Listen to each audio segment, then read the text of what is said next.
Shamira was a young woman from Uganda, known for her warm heart and deep love for children. She came from a middle-class family and worked as a nursery teacher in her hometown. Every day, she cared for her students with genuine passion, treating them like her own siblings. Her kindness and patience made her a favorite among both the children and their parents. Despite being fulfilled in her career, Shamira yearned for something more, a family of her own. However, her attempts at relationships never seemed to work out. One day, while Shamira was reflecting on her life, she received an unexpected call from her brother. "Shamira, listen carefully," he began, his voice filled with excitement. "I have a great opportunity for you. There's a well-paying job outside of Uganda." Shamira's heart raced as her brother explained the details. "It's a simple job," he said. "You'll be cleaning a house and taking care of 2 children. And the salary? $2,000 a month." Shamira could hardly believe her ears. $2,000 was a fortune compared to what she earned as a nursery teacher. "I want to go," she exclaimed, without hesitation. Her brother continued, "You just need your passport and to pay me 1 million Ugandan shillings. I'll handle the rest." Thanks to her job, raising the 1 million shillings wasn't too difficult for Shamira.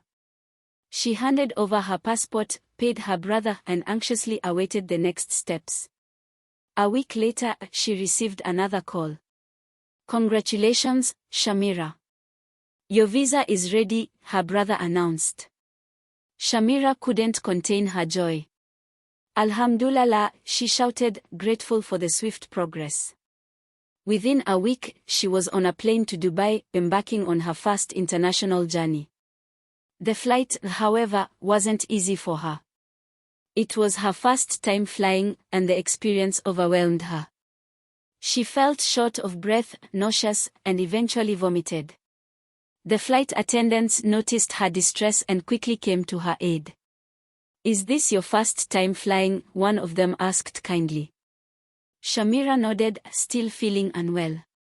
The attendants escorted her to business class, provided her with a blanket, and advised her to rest. Thanks to their care, Shamira managed to relax and even enjoyed the rest of the flight. When the plane landed safely in Dubai, Shamira felt a mix of excitement and nervousness. She didn't know anyone in the city, so she had been given a contact number to call upon arrival. However, she realized she didn't have a phone. Desperately, she approached a man standing nearby. "Excuse me, could I please use your phone to make a call?" she asked politely.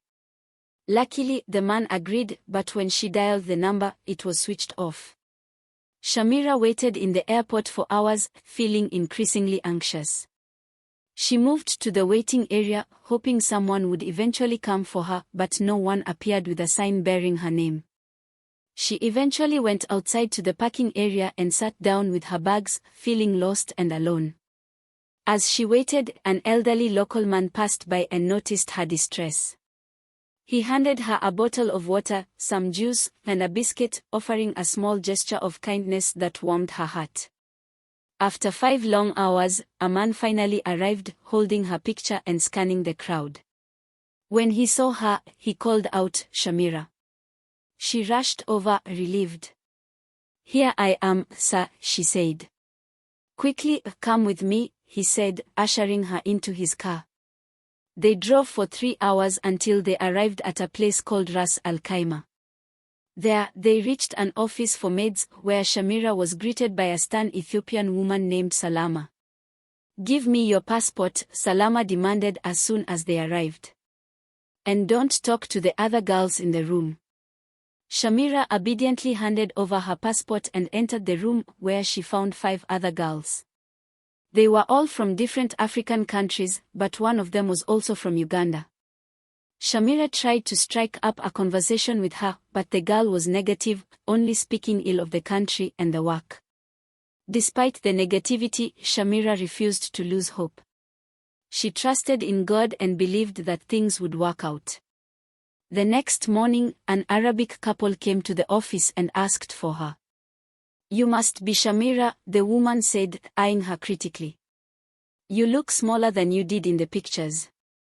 The couple paid the required amount and Shamira left with them. On the way to their home, the woman asked her a few questions. Are you married? She inquired. No, Shamira replied. Are your parents alive? Yes, Shamira answered again. Do you want to call them? The woman asked kindly. Yes, Shamira said, grateful for the offer. She gave the woman her mother's phone number, and soon, she was able to tell her mother that she had arrived safely. Though their conversation was brief, Shamira felt comforted hearing her mother's voice. When they arrived at the couple's home, the woman showed Shamira to a small, separate room where she would be staying. Go rest, the woman said. We'll talk more tomorrow. That night, as Shamira lay in bed, she prayed fervently, asking God to make these people good to her. Early the next morning, she was awakened by a knock on her door. The woman came in, telling her, Here, we wake up early. Then, she asked, Are you Muslim? Yes, I am, Shamira replied. But your passport says you're Christian, the woman said, raising an eyebrow. No, I'm a Muslim, Shamira insisted. The woman nodded. Then you must pray 5 times a day. When it's time for prayer, stop whatever you're doing and go pray. Shamira felt a wave of relief. She had been worried about how she would be able to practice her faith in this new environment. Knowing that her employer respected her beliefs gave her a sense of peace. She prayed for the dawn prayer and then returned to meet her new boss. The woman introduced Shamira to her family, 3 children who would be under her care. She showed her around the house and explained her duties. Shamira knew that her journey was just beginning, but with her faith in God and the kindness she had already encountered, she felt hopeful for the future.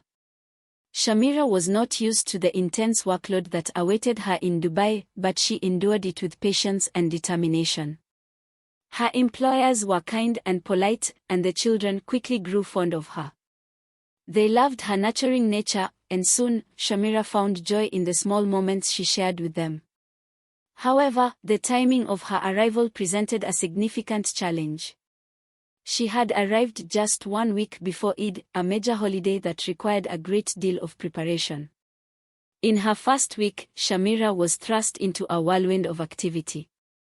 Her employers weren't wealthy, so their house was modest, but their family lived nearby, in a much larger home.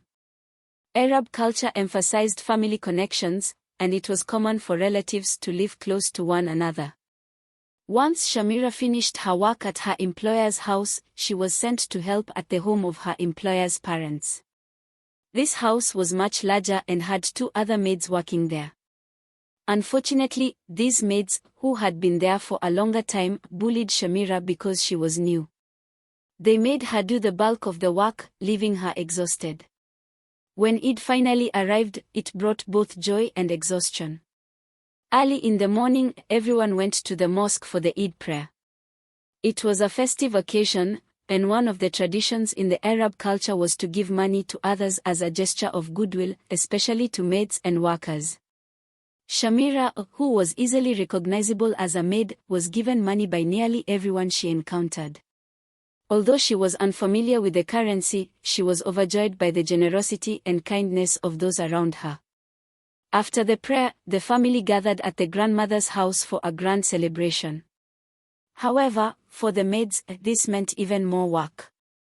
The house was filled with visitors, and it was their job to cook, clean, and arrange the large dining table for the big meal. Despite the hard work, Shamira couldn't help but admire the beauty of the Arabic women with their long, flowing hair and the tall, handsome men who accompanied them. She smiled constantly, and the visitors took notice. Many of them tipped her generously, charmed by her bright smile and humble demeanor. By the end of the day, Shamira was utterly exhausted but also happy. She had earned extra money and received kindness from people who were practically strangers to her.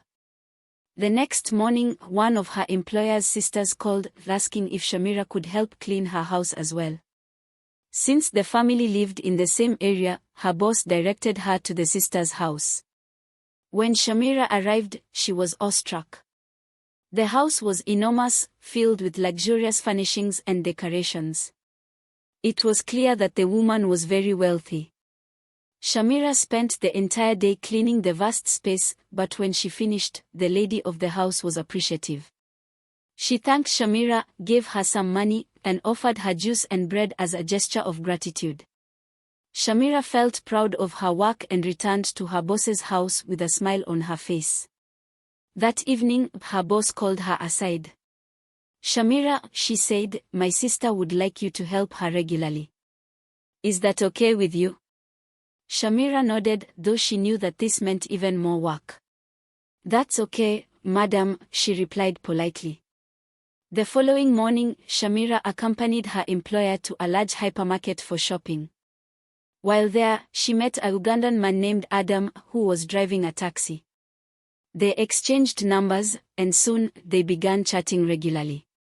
Over the next few months, Adam started sweet-talking Shamira, filling her head with ideas of leaving her employer's house and starting a new life with him. He promised her freedom, telling her that she didn't need to endure the hard work and that they could build a better future together. Shamira was torn. She had a good relationship with her employers, despite the workload. They treated her with respect, and the children adored her. But the work was overwhelming, especially since she was now working in 3 different houses. Adam's words began to play on her mind. What if she did run away? What if there was a better life waiting for her beyond these walls? 2 weeks later, her employers announced that they were going on vacation. They entrusted her with the care of their home while they were away, a sign of the trust they had built with her. "Please take care of the house," they told her before leaving. "We'll be back soon." But Shamira's mind was elsewhere. The temptation to follow Adam's plan was growing stronger. She started to believe that maybe running away was her only way out. 2 days after her bosses left, Shamira made up her mind.